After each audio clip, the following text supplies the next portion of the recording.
할렐루야. 오늘은 7월 27일 월요일입니다. 오늘 우리에게 주신 하나님 말씀은 로마서 3장 9절과 10절의 말씀입니다. 그러면 어떠하냐? 우리는 나으냐? 결코 아니라 유대인이나 헬라인이나 다 죄 아래에 있다고 우리가 이미 선언하였느니라. 기록된 바 의인은 없나니 하나도 없으며. 아멘.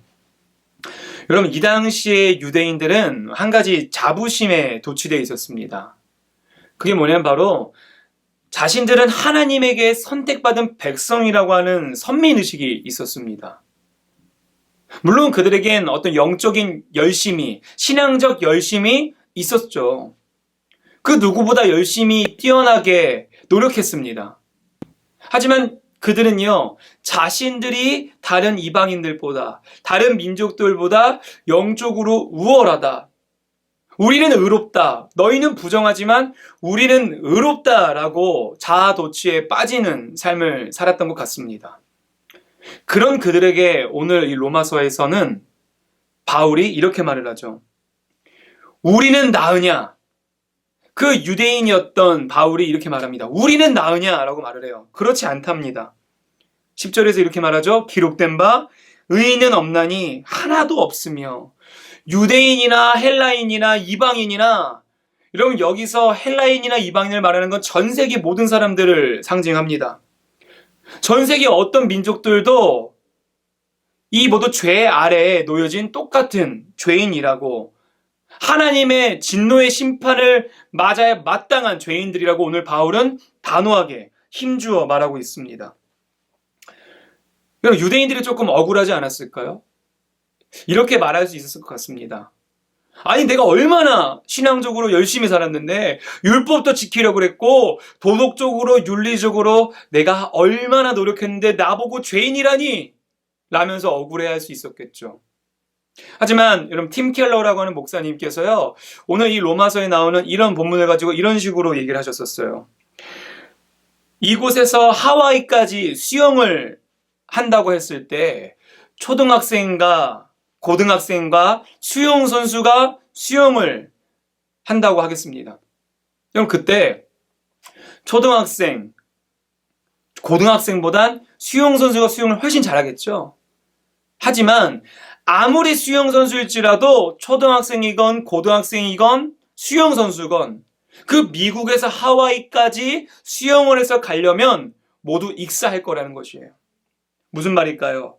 윤리적으로 도덕적으로 아무리 살아간들, 아무리 열심히 신앙생활을 하는 것처럼 도덕적으로 열심히 살더라도 우리는 모두 죄인이라는 것입니다.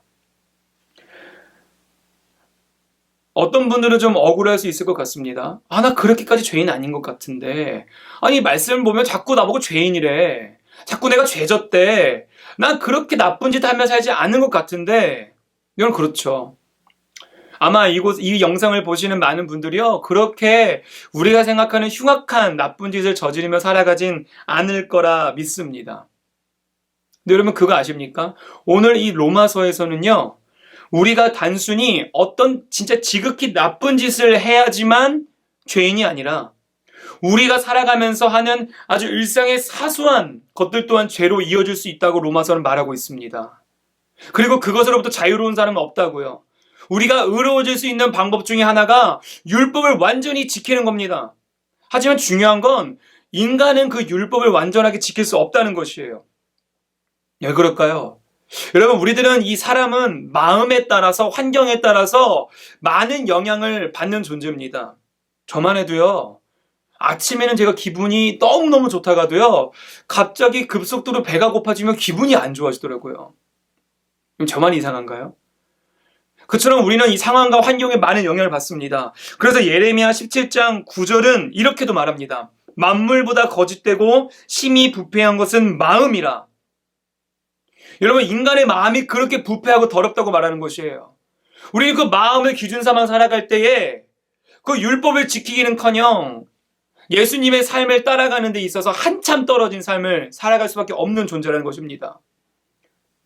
근데 오늘 바울은 왜 이토록 우리에게 마음의 어려움을 심어줄까요? 우리는 죄인이라고, 우리에게 소망이 없다고. 여러분 낙심하지 마십시오. 우리가 죄인임을 깨닫게 하시는 분이 바로 성령님이십니다. 실제로 디모데전서 1장 15절을 보면 바울이 이런 고백을 합니다. 내가 죄인 중에 괴수라. 사도 바울의 말년에 그의 인생이 담긴 고백 중에 하나가 바로 이 고백이었다는 것이에요. 내가 죄인 중에 괴수라. 이런 바울만큼 열심히 살았던 사람이 어디 있습니까? 복음을 위해서 그 한 번 바쳐서 목숨 걸며 살았던 사람이 바울보다 있을까요? 그럼에도 바울이 고백하는 겁니다. 내가 죄인 중에 괴수라고. 여러분 이건 정말 내가 정말 나쁜 놈이었어 라고 말하는 걸까요? 이 내가 죄인 중에 괴수라는 것은 그 뒤에 생략됐지만 우리가 이런 말을 좀 같이 생각해 보면 좋을 것 같습니다. 내가 죄인 중에 괴수라. 그래서 나는 하나님을 의지할 수밖에 없다고요. 그럼 내가 죄인임을 깨닫는 것, 이것은 때로는 부끄럽고 인정하고 싶지 않을 수도 있고 내가 죄인인 것을 정말 내가 그렇게 나쁜 사람인가라는 생각이 들 수도 있겠지만 내가 죄인임을 깨달음을 통하여서 우리는 하나님과 더 가까워질 수 있다는 거예요. 창세기 4장 26절을 보면 이런 말씀이 있습니다. 셋도 아들을 낳고 그의 이름을 에노스라 하였으며 그때 사람들이 비로소 여호와를 불렀더라. 여기서 말하는 에노스라는 사람이 나옵니다. 이 에노스가 나타나자 사람들이 비로소 여호와 이름을 불렀대요. 이 에노스의 이름의 뜻이 뭡니까? 죽을 수밖에 없는 존재라는 뜻입니다. 사람들이 하나님을 언제 찾았다고요? 내 스스로가 나는 죽을 수밖에 없는 존재라는 것을 깨달을 때 비로소 주님을 찾았다는 거예요. 여러분 우리들이 죄인임을 깨닫게 해주시는 분이 바로 성령님이십니다. 우리가 그 죄를 깨달은 것을 시작으로 우리는 주님께 더 나아갈 수 있는 것이에요. 내 연약함을 깨닫는 것, 내 죄를 다시 한번 깨닫는 것, 그것들은 때로는 우리를 아프게 하지만 그것이 우리가 하나님과 더욱더 가까워질 수 있는 열쇠라는 것입니다. 그래서 오늘 우리가 이렇게 좀 기도해보면 어떨까요? 하나님, 나는 죄인입니다. 비록 내 머리로는 내가 왜 죄인인지 이해가 안 될 때도 있지만 오늘 이 시간 이 말씀을 통하여서 성령님 내 마음 만지셔서 내가 얼마나 죄인 중에 괴수이고 연약한 존재인지 깨닫게 해주십시오. 그리고 그 깨달음을 통하여서 좌절하는 것이 아니라 내가 연약하기 때문에 죄인이기 때문에 하나님만이 나의 소망 되심을 다시 한번 믿으며 살아갈 수 있는 우리 되게 해달라고 고백하며 살아가는 우리 신내교회 성도 되시길 소망합니다.